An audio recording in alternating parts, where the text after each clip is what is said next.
I think it's more an approach that's different, because some of the issues that are central to the economy and the society of the Global South are actually the failures of capitalism.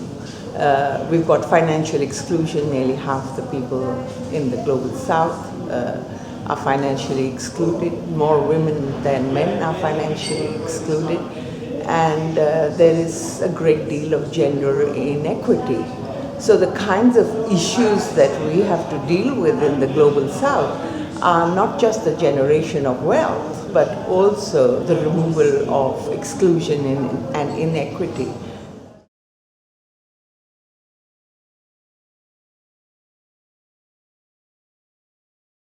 I'll give you one example that kind of blows the mind.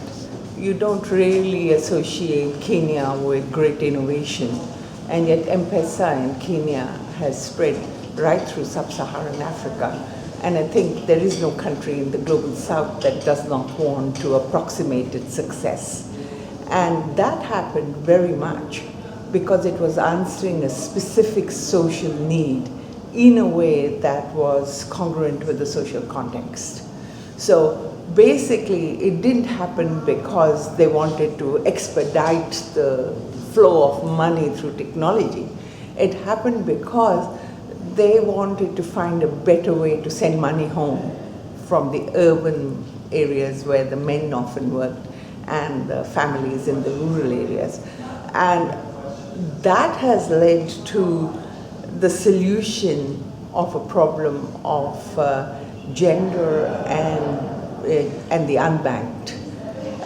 Kenya is an example where nearly 70% of the adults now use a formal payment system through the mobile phone and mobile money. And right at the very poorest level, equal number of women and men are using it. So what we have is something that's come from the ground up, and a technology that is rooted in the society and a social need that is actually moving people from financial exclusion to inclusion.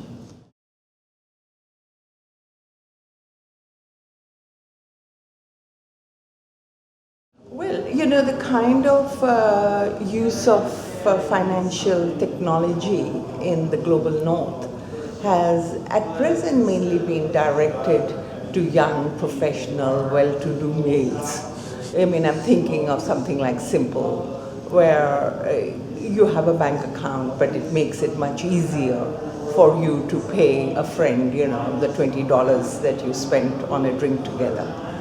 But what is happening with mobile money is something very much more dramatic. It is moving people from a totally informal system of payment to a formal system of payment. I'll tell you the excitement that is lacking in mobile banking, that is in mobile money.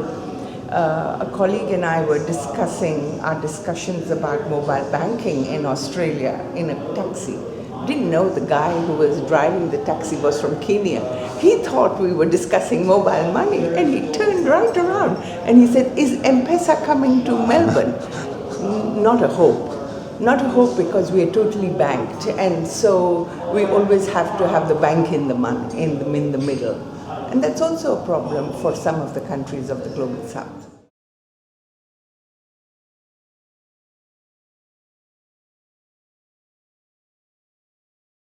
One of the things that's central, I think, and that came out of the GSSC also, is the need to integrate finance and the economic sphere with the social sphere.